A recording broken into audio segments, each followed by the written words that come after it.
મિત્ર, આજના આ વેદ પાઠશાળા કાર્યક્રમમાં આપનું સ્વાગત કરીએ છીએ. વેદ પાઠશાળા પ્રભુના વચનને ઉજાળે જીવનને પ્રકાશે મોક્ષ પથને.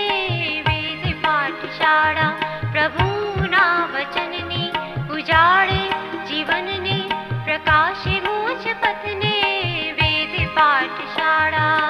આ કાર્યક્રમ આપને પવિત્ર પુસ્તક બાઇબલનો પદ્ધતિસર અભ્યાસ કરવા મદદરૂપ બનશે. તો ચાલો આ અભ્યાસની શરૂઆત કરતા ઈશ્વરના સેવક પાસેથી પ્રભુનો સંદેશ સાંભળીએ.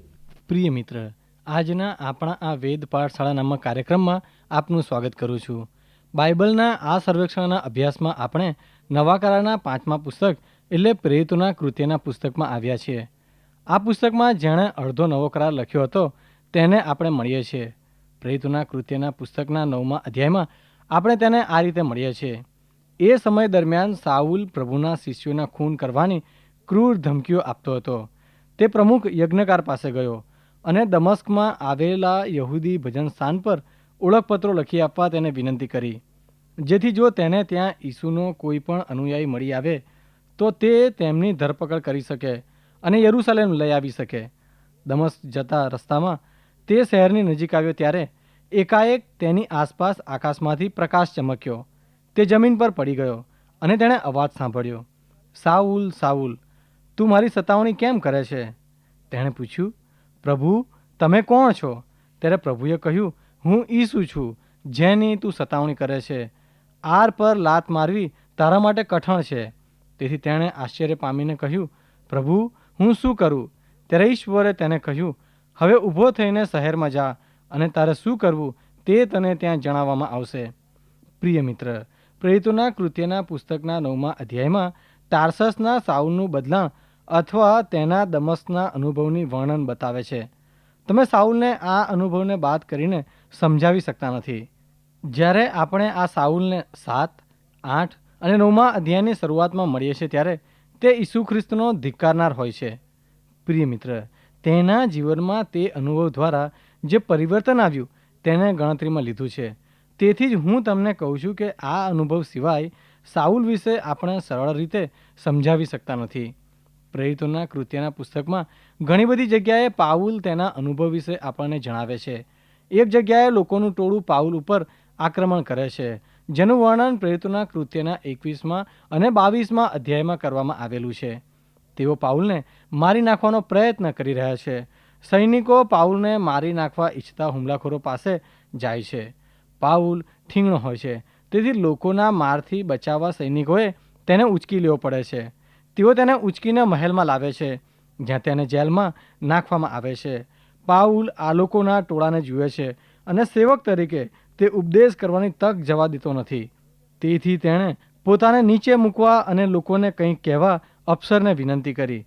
સૈનિકો પાઉલને પગથિયા પર ઊભો રાખે છે અને જ્યારે તે ઉપદેશ કરે છે ત્યારે સૈનિકો લોકોના મારથી તેનું રક્ષણ કરે છે. તે સંદેશાનું હાર્દ એ છે કે મને એક અનુભવ થયો હતો. હું સિરિયાના માર્ગમાં હતો. હું ઈસુ પંથીઓને મારી નાખવાનું જનૂન રાખતો હતો.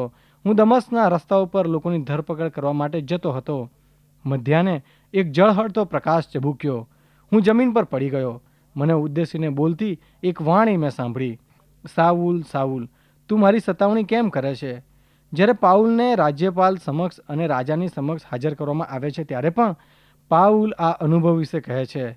સાંભળનારા કોણ હશે તે અગત્યનું નથી. પાઉલ હંમેશા કહે છે, મને એક અનુભવ થયો હતો. પાઉલ પોતે દમસ્કના રસ્તા પરના અનુભવને બાદ કરીને પોતાના જીવન વિશે સમજાવી શકતો નથી. પ્રિય મિત્ર, પ્રેરિતોના કૃત્યના 9મા અધ્યાયમાં જેમ આ એક અનુભવને જોયો તેમ કેટલીક બાબતોને આપણે જોવી જોઈએ. સૌપ્રથમ પાઉલ પોતાને ઉદ્દેશીને પૂછતી એક વાણી સાંભળે છે કે તું શા માટે મારી સતાવણી કરે છે? અહીં ફરીથી તમને પ્રેરિતોના કૃત્ય માટે પુનરુત્થાન પામેલા ઈસુ ખ્રિસ્તના કૃત્યો એ સારા શીર્ષકને ટેકો આપતો વિચાર જોવા મળે છે. પ્રેરિતોના કૃત્યોમાં મંડળી વડે જે કંઈ બાબતો બને છે તે ખરેખર એટલા માટે બને છે કે પુનરુત્થાન પામેલા પ્રભુ ઈસુ ખ્રિસ્ત મંડળી દ્વારા કાર્ય કરે છે. પાઉલ તે મંડળીની સતાવણી કરી રહ્યો છે. પુનરુત્થાન પામેલા ખ્રિસ્ત પર પાઉલ દોષ મૂકે છે અને અહીંયા પુનરુત્થાન પામેલ ખ્રિસ્ત પાઉલ પર આ પ્રમાણે કહે છે, તું શા માટે મારી સતાવણી કરે છે? જ્યારે તું આ મંડળીને સતાવે છે ત્યારે તું મને સતાવી રહ્યો છે. તાર્સસના સાઉલને જ્યારે ખબર પડી ત્યારે તેણે આ પ્રશ્નથી પ્રત્યુત્તર આપ્યો કે તમે કોણ છો? પછી તે પોતાના જ પ્રશ્નનો જવાબ આપતા પ્રભુ કહે છે. તે કોની સાથે વાત કરતો હતો તે જાણતો નહોતો, પરંતુ તે જેની સાથે વાત કરતો હતો તે ઈશ્વર છે તે બાબત તે જાણતો હતો. પાઉલે પૂછ્યું, પ્રભુ તમે કોણ છો? આ મહાન સંત પાઉલના બદલામાં નમ્રતાના વિચારનું સરસ દ્રષ્ટાંત આપણને જોવા મળે છે. હવે નમ્રતા શબ્દ બાઇબલમાંના ગેરસમજણવાળા શબ્દોમાંનો એક શબ્દ છે. નમ્રતાનો અર્થ નબળાઈ નથી. પ્રિય મિત્ર, આ જગ્યાએ નમ્રતાના ખ્યાલ ઉપર આપણા માટે પ્રકાશ પાડ્યો છે. જ્યારે પુનરુત્થાન પામેલા ખ્રિસ્તે તાર્સસના સાઉલને પૂછ્યું કે તું શા માટે આરને લાત મારે છે, તેનો અર્થ એ હતો કે તું લગામની વિરુદ્ધ કેમ જાય છે? તે તારા માટે કઠણ બાબત છે. જ્યારે ઘોડો લગામની વિરુદ્ધ જાય છે ત્યારે ઘોડાના મોંમાં લગામ ખેંચાય છે. તે બાબત પ્રાણી માટે ઘણી કઠણ છે. તે પ્રશ્ન પુનરુત્થાન પામેલા ખ્રિસ્તનો સાઉલ માટે હતો. પ્રિય મિત્ર, આ રૂપક દર્શાવે છે કે દમસ્કના માર્ગ ઉપરના અનુભવ પહેલાં તાર્સસના સાઉલ સાથે પવિત્ર આત્મા કામ કરી રહ્યો હતો. જ્યારે સાઉલ સ્તેફનને પથ્થરે મારનાર લોકોના જબ્બા સાચવતો હતો ત્યારથી પવિત્ર આત્મા ઈશ્વરે તેની સાથે આંતરિક રીતે વ્યવહાર કરવાનો શરૂ કર્યો હતો. તેની બીજી જ કલમમાં તેનું કારણ જણાવે છે કે શા કારણે તે જંગલી માણસની જેમ વર્તન કરી રહ્યો છે. તે મંડળીને સતાવી રહ્યો છે. સાઉલને પવિત્ર આત્માની મહાન પ્રતીતિ થાય છે. આપણને જે ધમકાવતા હોય તેમના ઉપર આપણે ઘણી બધી વાર હુમલો કરીએ છીએ. જે માણસ પૂરેપૂરો બિન આત્મિક હોય છે તે ઉદાસીન હોય છે એવો પુરાવો મળે છે. જે માણસ આત્મિક બાબતોની જરા પણ દરકાર ન કરતો હોય તે સંપૂર્ણ રીતે બેદરકારીવાળો છે, જે ખરેખર બિન આત્મિક હોય છે. કેટલીક વાર જે માણસ લોકો પર હુમલા કરે છે અથવા તો આત્મિક લોકો પર હુમલા કરે છે તે લોકોના જીવનમાં જે જુએ છે તેનાથી તે ડરી જાય છે. આ બાબત ઘણીવાર મહાન પ્રતીતિનું ચિહ્ન હોય છે. તે દેખીતું છે કે સાઉલ સ્તેફનનો સાક્ષી હતો તથા બીજા વિશ્વાસીઓની સતાવણી કરતો હતો. ત્યારે પણ પવિત્ર આત્મા સાઉલ સાથે વાત કરતો હતો. તે જ કારણે પુનરુત્થાન પામેલા ખ્રિસ્તે સાઉલને પૂછ્યું કે તું શા માટે લગામની વિરુદ્ધ જાય છે? તું શા માટે લગામની બાજુએ રહેતો નથી? સાઉલ આપણને દર્શાવે છે તે લગામને લે છે અને જ્યારે તેને પ્રશ્ન પૂછવામાં આવે છે ત્યારે તે વિનમ્ર બને છે. પ્રભુ તું મારી પાસે શું કરાવવા ઈચ્છે છે? તે એક અદ્ભુત પ્રશ્ન છે. મને આશ્ચર્ય થાય છે કે શું તમે કદી ઈશ્વરને તેવો પ્રશ્ન પૂછ્યો છે? આ જ તાર્સસનો સાઉલ અડધા નવા કરારના સુંદર પ્રેરણાદાયી પત્રો લખે છે.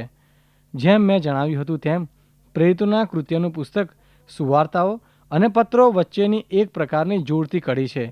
જો આ પુસ્તક અને ખાસ કરીને જે ભાગ જોડતી કડી ન હોય તો જ્યારે આપણે રોમનોના, કોરિન્થીયોના અને ગલાતીયોના પુસ્તકમાં જઈએ ત્યારે મૂંઝવણમાં મુકાઈ જઈએ. તમને આશ્ચર્ય થાત કે આ પાઉલ કોણ છે અને તે કયા લોકોને લખી રહ્યો છે. હવે આપણને પાઉલના બદલાણમાં જોડતી કડી મળી ગઈ છે. જ્યારે પાઉલ આ પત્રો લખે છે ત્યારે ઈશ્વરે જે ખ્રિસ્ત દ્વારા તારણ આપવામાં આપણે માટે કહ્યું છે તે વિશે બીજા બધા કરતાં વધારે આપણને જણાવે છે. તે આપણને એ બધી બાબતો વિશે જણાવે છે કે આપણે કાર્યોથી નહીં પણ વિશ્વાસ દ્વારા કૃપાથી કેવી રીતે બચી ગયા છીએ. પાઉલ આપણને તારણ દ્વારા ખ્રિસ્તમાં સ્વર્ગીય સ્થાનોમાં બેસાડ્યા છે તે વિશે કહે છે. પાઉલ આપણને બીજા બધા કરતાં વધારે જણાવે છે. જ્યારે પાઉલ પ્રભુ ઈસુને મળે છે ત્યારે પ્રભુ ઈસુ મારા માટે તેમાં શું છે? તમે મારા માટે શું કરશો? આપણે મળ્યા તેથી મને શું મળશે? તે બાબત તે પૂછતો નથી, પરંતુ તે આ પ્રમાણે પૂછે છે, પ્રભુ તમારા માટે હું શું કરું? તે વિશે તમારી શું ઈચ્છા છે? તે બાબતનો મુદ્દો જણાવે છે. જ્યારે આપણે અય્યુબના પુસ્તકનું સર્વેક્ષણ કર્યું હતું ત્યારે મેં તમને ઉપયોગિતાવાદી વિશ્વાસીઓ વિશે જણાવ્યું હતું. તેઓ તે બાબત વિશે જાણતા નથી, પરંતુ તેઓ ઈશ્વરનો ઉપયોગ કરી લે છે. તેઓ કોઈ વસ્તુનો ઉપયોગ કરતા હોય તેમ ઈશ્વરનો ઉપયોગ કરી લે છે. તેવી વસ્તુઓને ઉપયોગિતાવાળી કહેવામાં આવે છે કારણ કે તે વાપરવા માટેની છે. તમે ઉપયોગિતાવાદી વિશ્વાસી બની જાઓ એ શક્ય છે કારણ કે તમે ફક્ત ઈશ્વરનો ઉપયોગ કરો છો. જ્યારે તમને બીક લાગે છે ત્યારે તમે ઈશ્વરને પોકારો છો. જ્યારે તમારે ઈશ્વરની જરૂર હોય ત્યારે તમે ઉપયોગ કરવા માટે કોઈ વ્યક્તિ હોય તેમ ઈશ્વરનો ઉપયોગ કરો છો. જો તમે ઉપયોગિતાવાદી વિશ્વાસી છો તો તમે તે પ્રકારના સંબંધ ધરાવો છો. તમે તે પ્રકારના સંબંધમાં તમારો હાથ ખુલ્લો રાખેલો છે. અય્યુબની જેમ તમે આ પ્રશ્ન પૂછો છો કે માણસ ઈશ્વરને અનુસરે છે, તેથી તેણે ઈશ્વર તરફથી શું અપેક્ષા રાખવી જોઈએ? હું ઈશ્વરમાં માનું છું અને તેને અનુસરું છું, તેથી મારે ઈશ્વર તરફથી શું મેળવવાની અપેક્ષા રાખવી જોઈએ? અય્યુબના દુઃખ સહન કરવાના અનુભવ પછી અલીહુ નામના યુવાન માણસના વારા વખતે અય્યુબને કહેવામાં આવ્યું હતું કે અય્યુબ, તું ખોટા પ્રશ્નો પૂછે છે. તારે તારા અનુભવને કેન્દ્રમાં રાખીને તારો હાથ ખુલ્લો રાખવો ન જોઈએ અને પ્રશ્ન ન પૂછવો જોઈએ કે હું સારો માણસ છું, તેથી ઈશ્વર તમે મને શું આપવાના છો? તેના કરતાં તારે તારા જીવનને અને તારા જીવનના દરેક અનુભવને ઈશ્વરના ખુલ્લા હાથમાં મૂકવા જોઈએ અને ઈશ્વરને પ્રશ્ન પૂછવો જોઈએ કે ઈશ્વર, હું તમારા હાથમાં શું મૂકું? તમારા દરેક અનુભવમાં તમારે ઈશ્વરને પૂછવું જોઈએ કે ઈશ્વર, આમાંથી તમારા માટે શું છે? હું તમને આ કટોકટી પરિસ્થિતિ, જરૂરિયાત, આ સમસ્યા, આ તક અથવા આ સંપત્તિ અથવા મારા જીવનમાં જે કંઈ સામનો હું કરું છું તેના દ્વારા કેવી રીતે તમને મહિમા આપી શકું? પ્રિય મિત્ર, આ પણ બધાને એકાદ જરૂરિયાત હોય છે અને શક્ય છે કે જ્યારે તમે ઈસુ ખ્રિસ્તની પાસે આવો છો અને ઉદ્ધારનો અનુભવ કરો છો ત્યારે તે સાચું છે કે તે તમારી અપરાધીપણાની સમસ્યાને હલ કરવાના છે. ખ્રિસ્ત તમને કંઈક આપવાના છે. જો તેમની ઈચ્છા હોય તો તે તમને સાજા કરી શકે છે અને તમારી બધી લાગણીઓની સમસ્યાને હલ કરી શકે છે. જ્યારે તમે ખ્રિસ્ત પાસે આવો છો ત્યારે તે તમારા માટે ઘણું બધું કરી શકે છે. નવા કરારમાં બીજો કોઈ જેટલું જણાવે તે કરતાં ઘણું વધારે સંત પાઉલ આપણને જણાવે છે. પરંતુ વિશ્વાસ ઉપરના મનોવૈજ્ઞાનિક હુમલાનો જવાબ તાર્સસના સાઉલ જેવા માણસનું જીવન છે. તેના જીવનના અથવા તો તેના ખ્રિસ્તના અનુભવની શરૂઆતથી તેનું ધ્યાન એ બાબત પર ન હતું કે ઈશ્વર, તમે મારા માટે શું કરવાના છો? હું તમારી પાછળ ચાલું છું, તો તમે મને શું આપશો? તેની એ પરિસ્થિતિ નથી. તે જ સમયથી આ બાબત છે કે પ્રભુ, હું તમારા માટે શું કરું? એવું શું છે જે હું તમારા હાથમાં મૂકી શકું? જ્યારથી સંત પાઉલ બદલાણ પામ્યો ત્યારથી આ બાબત તેના જીવનમાં હતી. બદલાણ શબ્દનો અર્થ થાય ઉલટા ફરી જવું, અથવા ઈશ્વર વિદ્યાની ભાષામાં બદલાણ એટલે ફરીથી જન્મ પામવો. આમ બદલાણનો અર્થ થાય છે કે સાચી દિશામાં વળવું. જ્યારે દમસ્કના રસ્તા ઉપર તાર્સસના સાઉલનું બદલાણ થયું ત્યારે તેના જીવનને સાચી દિશામાં વળાંક લીધો. બીજી બાબત, પ્રેરિત પાઉલનું હિબ્રુ નામ સાઉલ હતું, જેનો અર્થ મહાન માણસ એવો થાય છે. જ્યારે તે બદલાણ પામ્યો ત્યારે તેણે રોમન નામ પાઉલ વાપરવાનું નક્કી કર્યું, જેનો અર્થ થાય છે સામાન્ય માણસ અથવા તો કંઈ જ નહીં. જ્યારે સાઉલ પાઉલ બન્યો ત્યારે આત્મામાં રાખ હોવું એટલે શું તેનો અર્થ તેણે અનુભવ કર્યો. બાઇબલમાં તાર્સસના સાઉલની માફક બીજા જે માણસોએ ઈશ્વરનો અનુભવ કર્યો છે તેઓ આ જ બાબત કહે છે કે ઈશ્વર સર્વસ્વ છે અને હું કંઈ જ નથી. તેઓ ઈશ્વરની મહાનતાનું વર્ણન કરવાના શબ્દો માટે ફાંફા મારે છે અને તેઓ પોતાના પાપી સ્વભાવને વ્યક્ત કરવા માટે શબ્દો શોધી શકતા નથી. પાઉલ બદલાણ પામ્યા પહેલાં એક મહાન માણસ હતો. તે જાણે કે કંઈક હતો, પરંતુ બદલાણ થયા પછી તે કબૂલે છે કે હું કંઈ જ નથી. આને નમ્રતા કહી શકાય. આત્મામાં જેઓ રાખ છે તેઓને ધન્ય છે, તે આને કહી શકાય. તે બદલાણના ફળોમાંનું એક ફળ છે. તમે જુઓ મિત્ર કે સાઉલ તો અભિમાની માણસ હતો, અર્થાત કે ઈશ્વરની દ્રષ્ટિમાં અસ્તવ્યસ્ત માણસ હતો. પરંતુ જ્યારે તે સાચી દિશામાં વળ્યો ત્યારે તે નમ્ર માણસ બની ગયો. જેમ જેમ તમે આ માણસ વિશે જાણશો તેમ તેમ તમને તેના દમસ્કના રોડ પરના વ્યક્તિગત અનુભવની અસંખ્ય આડપેદાશો શોધી શકશો. પ્રેરિતોના કૃત્યના સર્વેક્ષણમાં આપણે બદલાણની પદ્ધતિઓ ધ્યાનમાં લઈ રહ્યા છીએ. તેમાંની એક પદ્ધતિ એ વ્યક્તિગત બદલાણની પદ્ધતિ છે. કારણ કે તાર્સસના સાઉલની જેમ પ્રેરિતોના કૃત્યના બીજા અધ્યાયમાં 50માના દિવસે ઘણા બધા લોકોને આ અનુભવ થયો. મારા માટે તેનો એક શુભ સંદેશ એ છે કે આજે પણ તમે બદલાણનો અનુભવ કરી શકો છો. તમારા અને મારા માટે આજે પણ તે શક્ય છે. એનો અર્થ એવો નથી આપણને બધાને તાર્સસના સાઉલ જેવો અનુભવ થાય. જો તમારું વ્યક્તિગત બદલાણ થાય તો ઈશ્વર તમને જે અનુભવ આપવા ઈચ્છે છે તે આપે છે, અને મારું બદલાણ થાય તો મને ઈશ્વર જે ઈચ્છે છે તે અનુભવ આપે છે. દરેકને સરખા અનુભવ થતા નથી. મિત્ર, નવા અને જૂના કરારમાં પુરુષો અને સ્ત્રીઓની વ્યક્તિગત બદલાણના અનુભવ થયા છે. જૂના કરારમાં પ્રેરિતોના કૃત્યના 2 અધ્યાય પહેલાં અને નવા કરારમાં તે પછી આવા અનુભવ થયા છે. જ્યારે લોકો ઈશ્વરની સાથે વિશેષ, આત્મિક અને વ્યક્તિગત અનુભવમાં આવે છે ત્યારે તે અનુભવોની વિગતો મહત્ત્વની નથી. વિગતો તો ચોક્કસ અસંખ્ય રીતે બદલાય છે, પરંતુ મહત્ત્વની વસ્તુ તો તે અનુભવનું પરિણામ છે. જ્યારે તમે બાઇબલ વાંચો છો ત્યારે આ બાબતનું નિરીક્ષણ કરો. યાકૂબે ઈશ્વરના દૂત સાથે મલ્લ યુદ્ધ કર્યું અને આખી રાત યુદ્ધ કર્યા પછી દૂતે તેને જાંઘ ભાંગી નાખી. અય્યુબ વંટોળિયામાં ઈશ્વરની સાથે વાત કરે છે. પ્રેરિત પાઉલે અદ્ભુત પ્રકાશ જોયો અને તે જમીન પર પડી ગયો. યશાયા મંદિરમાં ભજન કરતો હતો અને જાણે કે ધરતીકંપ થયો હોય તેવું થયું. આખું મંદિર ધ્રુજવા લાગ્યું અને યશાયા કહે છે કે તેણે રાજાને વેદી પાસે જોયો. પરિણામે યશાયાને એક પ્રબોધક થવાનો પડકાર મળ્યો. આવા તો ઘણા બધા દાખલાઓ જોઈ શકાય. આ બધા અનુભવો તરફ જુઓ તો પ્રથમ બાબત એ કહી શકાય કે બાઇબલ અનુભવો વિશે શીખવે છે. હું વિશેષ વિશ્વાસી અનુભવમાં માનું છું. તે અનુભવની વિગતો અગત્યની નથી, પરંતુ તેનું પરિણામ મહત્ત્વનું છે. ઈસુ ખ્રિસ્તે કહ્યું કે ઈશ્વર આત્મ સ્વરૂપ છે અને જેઓ તેનું ભજન કરે તેમણે તેમનું ભજન ખરા દિલથી અને સચ્ચાઈથી કરવું જોઈએ. જ્યારે તમે તમારા અનુભવ વિશે વાત કરો છો ત્યારે તે જાણે કે એવું છે કે તમે રણની મધ્યમાં જ્યાં પાણી છે ત્યાં ઊભા રહીને તમારા ઉપર તે પાણી છાંટી રહ્યા છો અને પોતાની જાતને કહો છો કે આ ઠંડા પાણીમાં હોવાનો અનુભવ કેવો અદ્ભુત છે.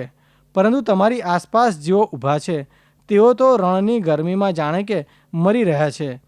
તમે તેઓને પાણીમાં કેવી રીતે આવવું તે બતાવ્યું નથી. તમે તમારા પર પાણીના છાંટા ઉડાવ્યા કરો છો. આ ટીકાત્મક છે.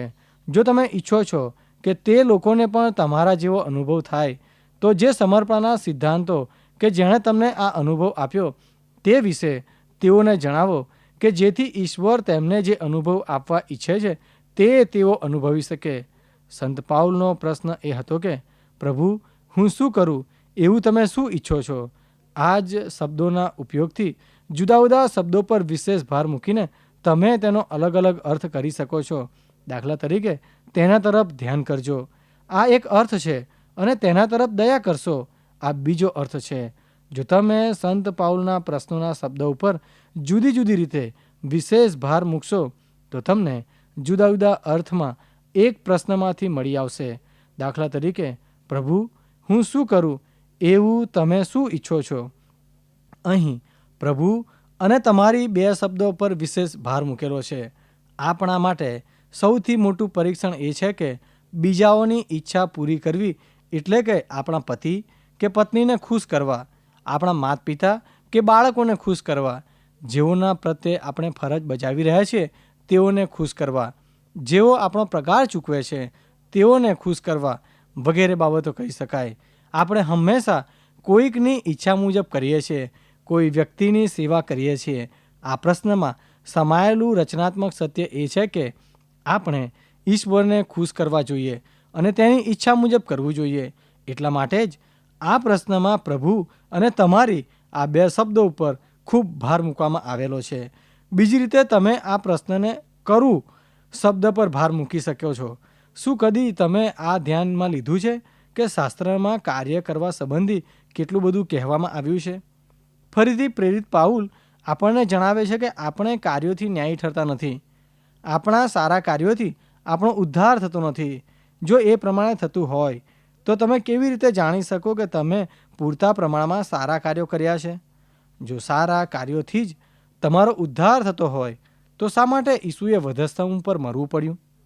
ઈસુના વધસ્તંભ ઉપર જવાથી ઈશ્વરે તમારા અને મારા ઉદ્ધારને માટે ચોક્કસ કિંમત ચૂકવી છે. સંત પાઉલ એવી વ્યક્તિ છે કે જે આપણને જણાવે છે કે સારા કાર્યોથી આપણો ઉદ્ધાર થતો નથી. એનો અર્થ એવો નથી કે આપણે કંઈક કરવાનું નથી. ઉદ્ધાર પામવા માટે નહીં, પણ તમે ઉદ્ધાર પામ્યા છો માટે શાસ્ત્ર તમે ઘણા બધા સારા કાર્યો કરવાનું જણાવે છે. જ્યારે તમે ઈસુને તમારા પ્રભુ કહો છો ત્યારે તમારે ઘણું બધું કરવાનું છે. સંત પાઉલના આ પ્રશ્નમાં વિશેષ ભાર મૂકવાનો યોગ્ય શબ્દ તે હું છે. તમને યાદ છે સંત પિતર કેવી બડાસ મારતો હતો કે તે ઈસુના માટે મરવા તૈયાર છે, જે આપણે યોહાનની સુવાર્તામાં જોયું હતું.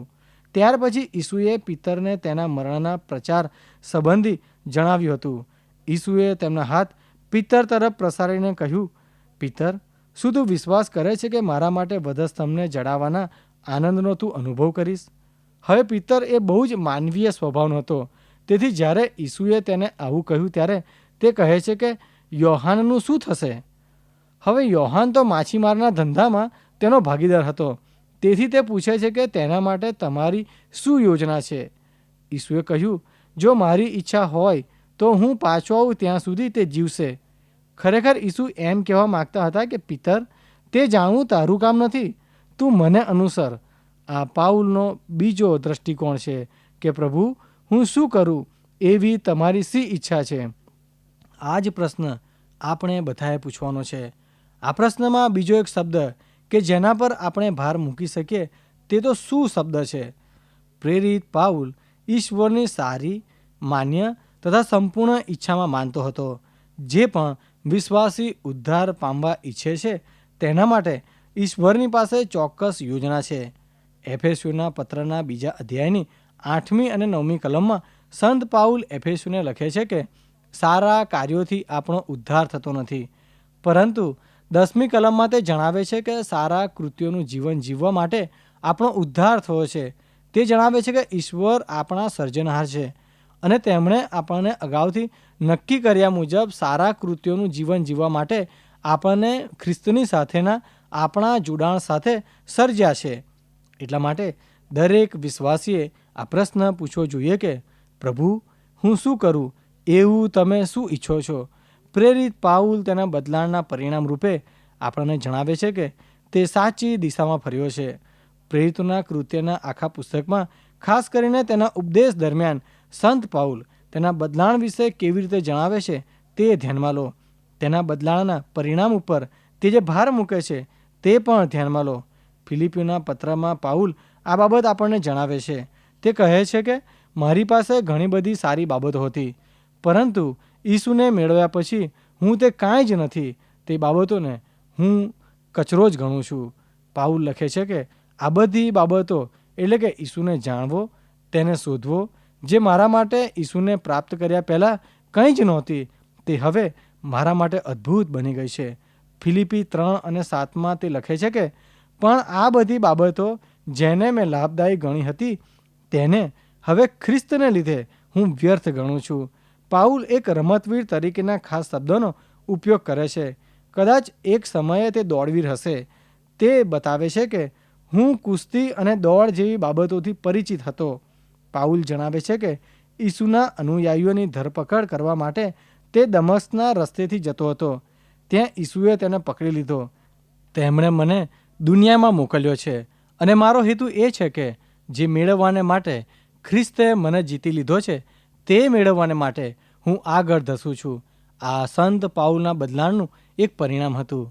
પ્રિય મિત્ર, 9મા અધ્યાયના પાછળના ભાગમાં જણાવ્યું છે કે તાર્સસના સાઉલને બાપ્તિસ્મા આપવા ઈશ્વર તેમના સેવક અનાન્યાને આજ્ઞા આપે છે. જ્યારે અનાન્યાને આ આજ્ઞા મળે છે ત્યારે અનાન્યા જવાની ના પાડે છે, કારણ કે તાર્સીસનો સાઉલ વિશ્વાસીઓને મારી નાખતો હતો. અનાન્યા હકારાત્મક બને માટે ઈશ્વરે વચન દ્વારા તેની સાથે સાઉલના જીવન સંબંધી તેમની ઈચ્છા વિશે વાત કરી. ઈશ્વરે કહ્યું, તે મારું પસંદ કરેલું પાત્ર છે. તે મારું નામ રાજાઓ, અધિકારીઓ, યહૂદીઓ અને બિન યહૂદી લોકોની આગળ પ્રસારશે.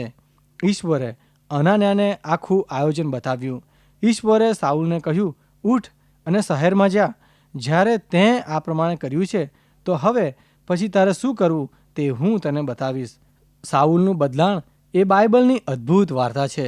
બદલાણના સંદર્ભમાં આ મુખ્ય પ્રશ્ન છે કે પ્રભુ, હું શું કરું એવી તમારી શી ઈચ્છા છે? પ્રિય મિત્ર, આ પ્રશ્ન પર વિચાર કરશો. ફરી મળે ત્યાં સુધી મને રજા આપશો. પ્રિય શ્રોતા મિત્રો, અમને ખાતરી છે કે આજનો આ કાર્યક્રમ આપને રસપ્રદ લાગ્યો હશે. જો આ કાર્યક્રમ આપ નિયમિત રીતે સાંભળશો તો તમારા અંગત જીવનને માટે તે ખૂબ જ લાભદાયી બનશે. જો આપને આ અંગે કોઈ પ્રશ્ન કે મૂંઝવણ હોય અથવા આપ આ કાર્યક્રમને લગતું સાહિત્ય પ્રાપ્ત કરવા માંગતા હોય તો આજે જ તમારા પૂરેપૂરા નામ સરનામા સાથે અમને પત્ર લખશો. અમારું સરનામું છે કાર્યક્રમ Ved Pathshala, Vishwavani, post box number 2036, Fatehganj, Vadodara 390002. ધન્યવાદ.